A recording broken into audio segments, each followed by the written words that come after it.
Hello and welcome back to Hoi 4, Equestria War. This time, the Colthaginian Republic is back as a nation I am replaying. Which have I replayed a nation yet? Not sure if I have.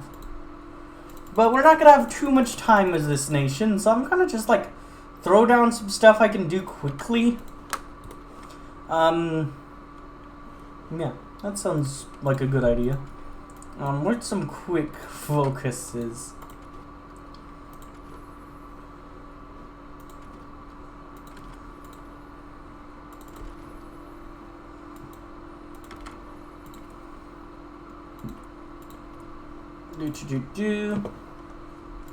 Let's see, you guys. Colvins. So I'm gonna want to do. These guys are fine by me. Completely fine. Why would I ever want to stop their rebellion? They're just nice folks, figuring out life, right? That's all they are. If you want to see me do my normal stuff, like reading the welcoming screen and reading leader, I did that last time, so I'm not doing that this time. One thing I didn't do last time is read generals, though. So I am going to read those. General Zarved Orzagid. The Orzagid family is well known in Amnesia, with some of its members being landowners, officials, and notables. But Zarvad Orzagid never shared the fortune of his relatives, being the 18th orphaned foal of his late father. All odds in life were stacked against him from the start. Yet Zarvad was always filled with determination and ambition, and his family contacts helped him rise from nothing. In his youth he worked on the family farm, studied in his brother's school, bought a small farm for himself, married and raised a family of his own. Life struck back, and his wife and 2 foals died in the same year. But Zarvad did not give up. He founded a company, got involved in local politics, and used lobbying to get Zarkid government to build railways in Amnesia. Misfortune struck again as the Storm King rampaged through Carthage with the marauding army. Zarved's properties were pillaged, and he was left impoverished again. But he did not give up. He joined the newly reformed army after the storm subsided, and quickly proved to be an exceptional and naturally talented military leader, rising through the ranks. Soon he hit a brick wall of corruption, as older generals looked down upon him and saw him as an upstart peasant who disobeyed orders from his superiors. Frustrated with this, it was no surprise that he became a supporter, same thing, of the Constitutionalists. Zarved Orzagid is above all a zebra who favors the middle ground. When there are disputes between conservatives and radicals, he tries to act as the mediator, solving disputes through words rather than violence. He distrusts those rich zebras who did not earn their wealth through hard work, but does not want to overthrow social hierarchy. His mind is sharp, and he is quickly adapted to modernity, advocating the use of latest technologies. He knows he has the skills to be a great general, and maybe one day Sulfrit. General Azarzel Azargo. Ambition comes in many forms, most of them selfish. But selfless ambition exists, and is a rare blessing to have.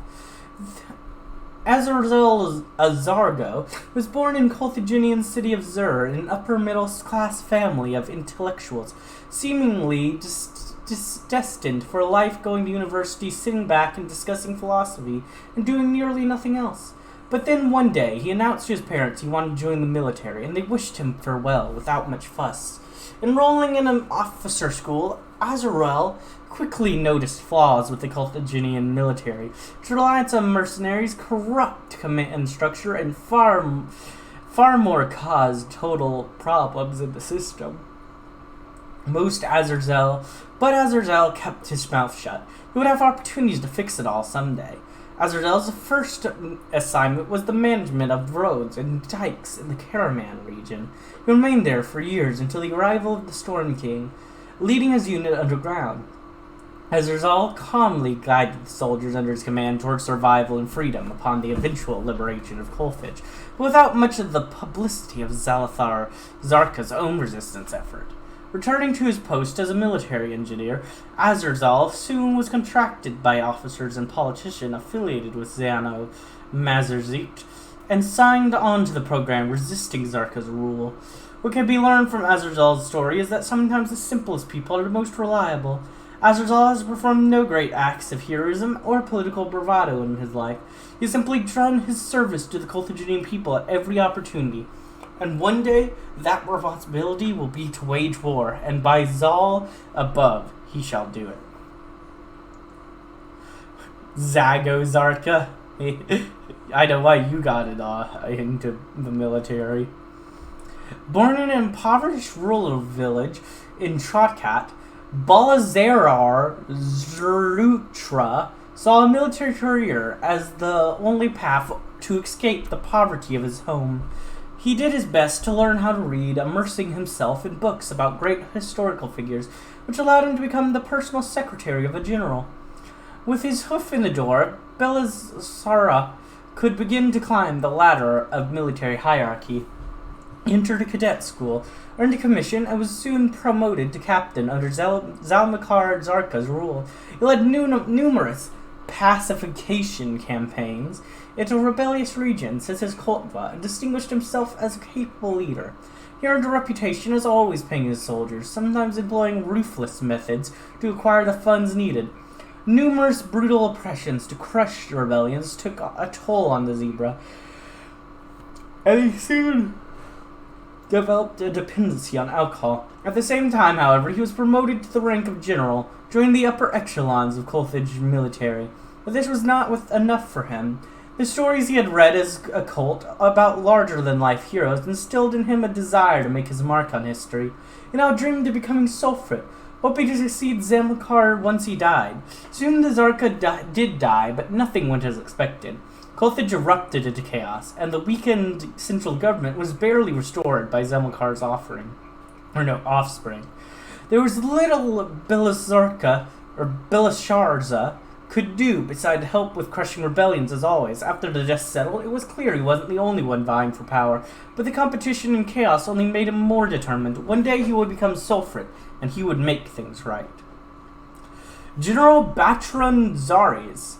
If there was one zebra who could have challenged Zamilcar Zarka head-on, it was Beltran Zaris. He was a military stallion who rose through the ranks during the Zamilcar reign, thanks to the Sulfrit's patronage. Eventually, Zamilcar gave him a position in the government, and Batran quickly proved to be a capable administrator as well. He used the opportunity to build up his power base, forging alliances with other generals, earning the popularity of the commoners, and building his personal army.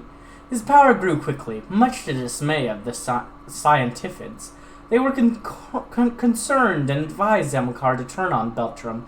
The old Sulfrit saw the general's growing influence as a threat to his regime and agreed to do so. He disbanded Beltram's private army and arrested many of his supporters. Getting my water. Some years later, Zamilcar perished during the Storm King's invasion. Beltram re-established his army to fight off the invaders and reluctantly worked with Zamilcar's eldest son, Zalathar Zarka.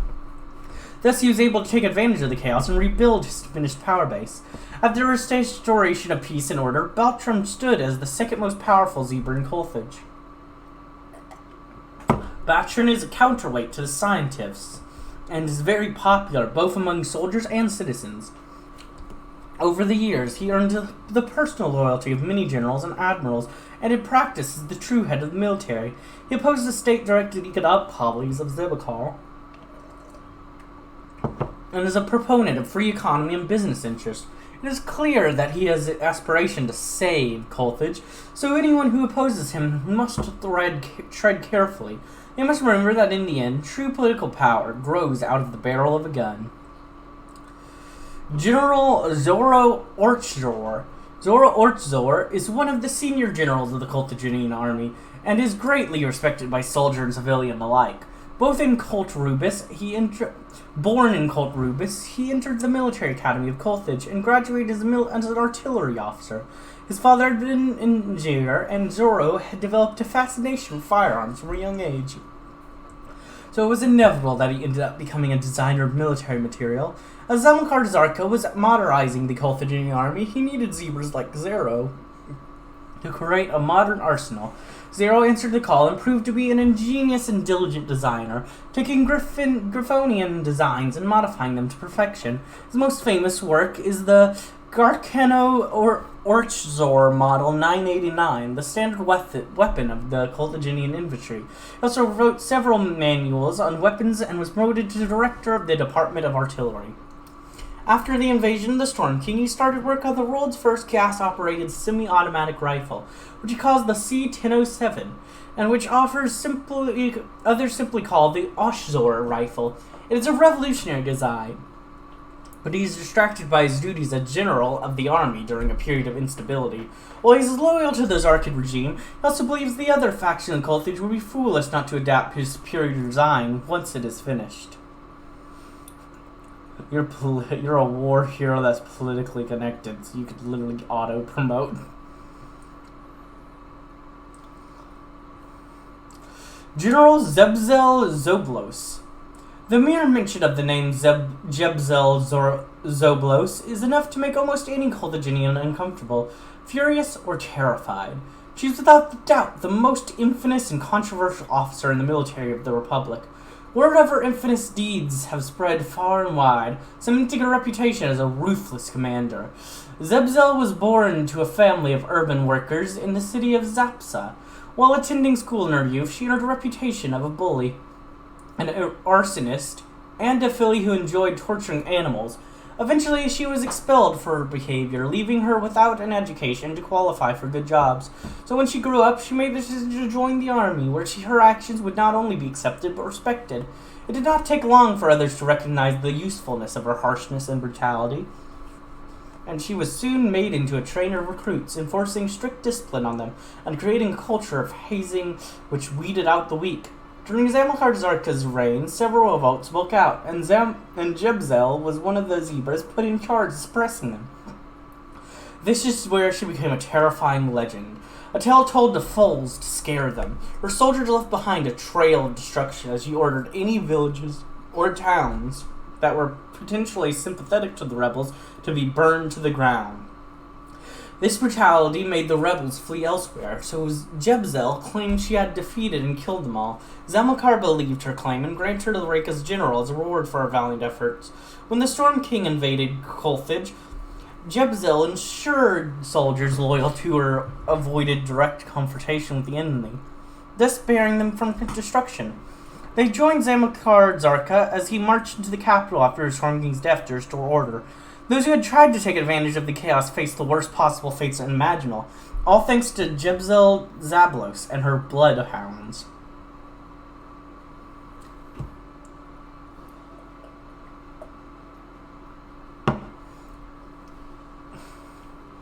General Binom Gurza. Born to a middle-class Coltvin landowner, Binom Gurza spent his entire early life trying to escape the condition of his Coltvin birth.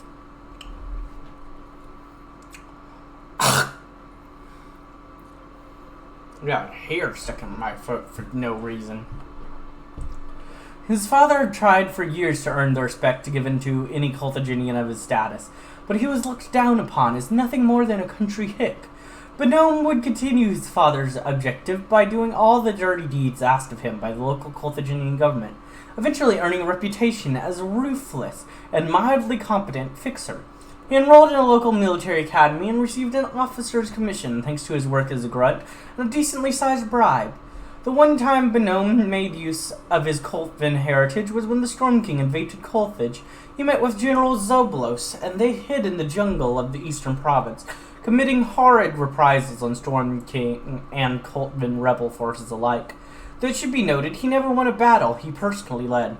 After a tenuous peace settled in Colthage, and Zelthil became Sulfuret, he was promoted to general thanks to Zoblos' recommendation, despite his complete lack of competence. However, his loyalty to the Zarkids is questionable at best. He is a zebra of opportunity with a desire to always be on the winning side. Should the tide turn against the Zarkids, he will be among the first to take advantage of that, unless, of course, he is offered a deal he cannot resist. And, of course, Zalthar Zarka. Is this the same description as the sun? Elections were soon held. Yeah. So I've already read that.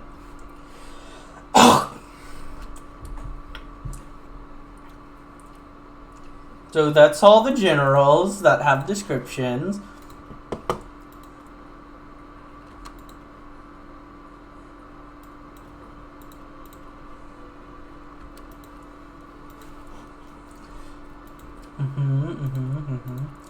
So that would just kind of speed run through until we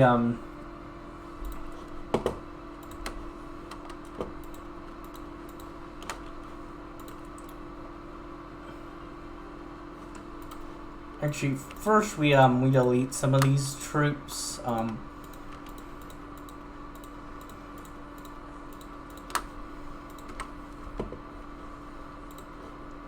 so that we can continue garrisoning. But that's just kind of expected, Yeah. So sometimes you got to do what you got to do, right? Yeah.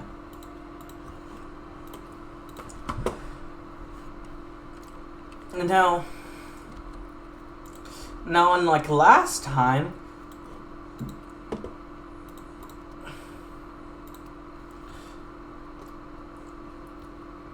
this time we don't want to go after this side like we did before. This time, we want to go after this side. Which means this time, we're not doing the bread and stick policies and going through this path. We're going to reinforce the Eastern Garrison and go down this path. It's a very different thing,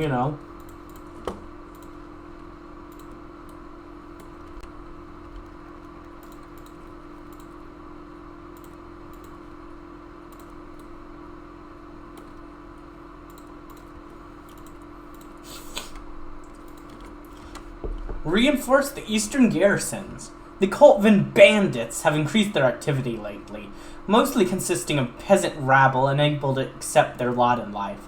They are a continuous nuisance for concern in the states of Kizil, Zeb, Gotelstan, and Katrin. If we do not reinforce the eastern garrisons, the rebels might seize control over the entire region. Holy gas! We can't allow that to happen. No. Never. We could never let that occur. New Maryland seeks patrician. Cool. You know what I haven't done as this nation? Played as this or any of this. I have not stayed as Colthaginian once in my free time. I haven't done the Dream of United Zarka. I haven't kept him in control, and I haven't put any of the other guys as the ones in control. The only thing I've done is Coltvin and playing as them to become Coltvin in the other path. So basically, I play Coltvin. Oh yeah, lots of crackdowns. We gotta take them all out. Appoint the commander of the East. The generals of Colthage spent much of their time plotting and politicking, and the rest on assuring their own forces are in good shape. It is time for the first Sulfurate to appoint one of them to take up the mantle of commander of the East. But who would be capable to pacify the unruly region before it spirals out of control into full-scale rebellion? Me, and he just sends himself to go beat up people. That sounds like something he'd do. What do you think? Does it sound like a good plan? I think it does. I think it sounds like a great plan.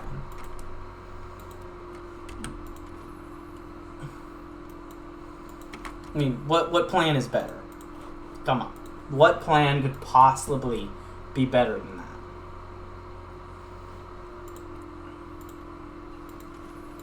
Like, come on.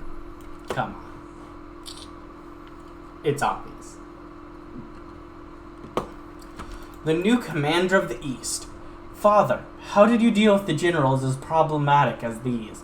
Zalthil Zarka, Sulfrid of Colthage, and heir to the Zarka family's power, sighed as he looked up at the portrait of his father. The only answer he received was Zarkar's proud gaze staring down from his office wall. Taking power had been easy, but one particular problem of Zarka's inheritance was frustrating Zalathar Koltva. Koltva did.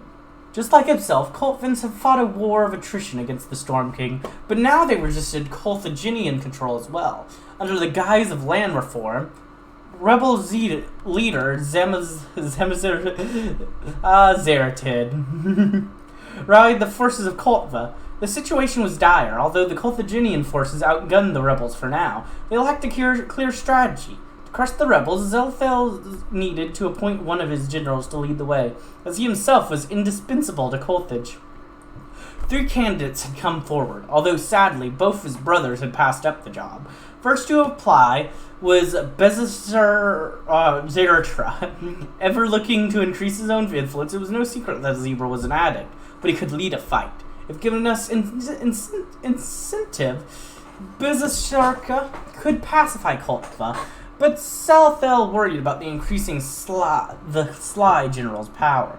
The second applicant was Jebazel Zablos, whose distaste for the Koltvan people was known. The Zebra would do whatever it was within his power to crush the rebels, but she had a one-track mind, and Zelthel feared that the general might pass up opportunities to undermine the rebellion in different ways than brute force.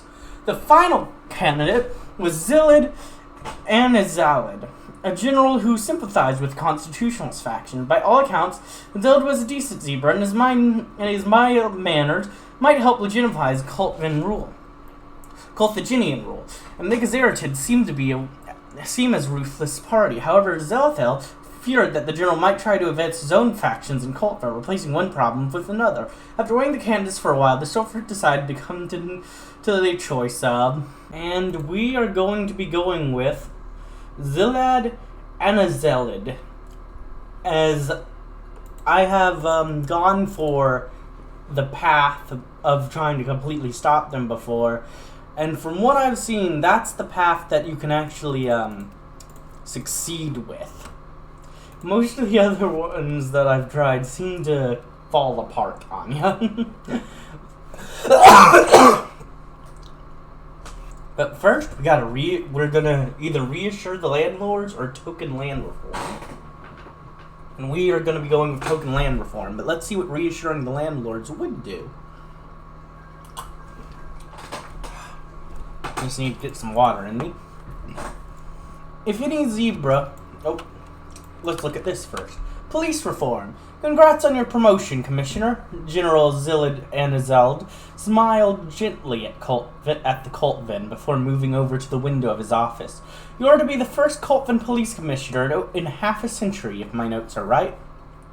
Isabel Corazim nodded and trotted towards the commander of the East. An honor I never expected, sir. One I can still scarcely believe. She pulled 2 cigars out of the pack in her front pocket. But a lot of positions opened up recently. You are taking quite the risk, if I can be candid. You fired half the department. Smoke, sir? Anazalid smiled as he looked over the sun-laden street in front of his window, but he shook his head at the mayor's offer. Colthage has no need for police officers for whom the law is means to an end, Commissioner. I want Kazilzeb and all the other towns and villages in Koltva to thrive. And for that, the Zebras here need to be able to trust the law to be on their side.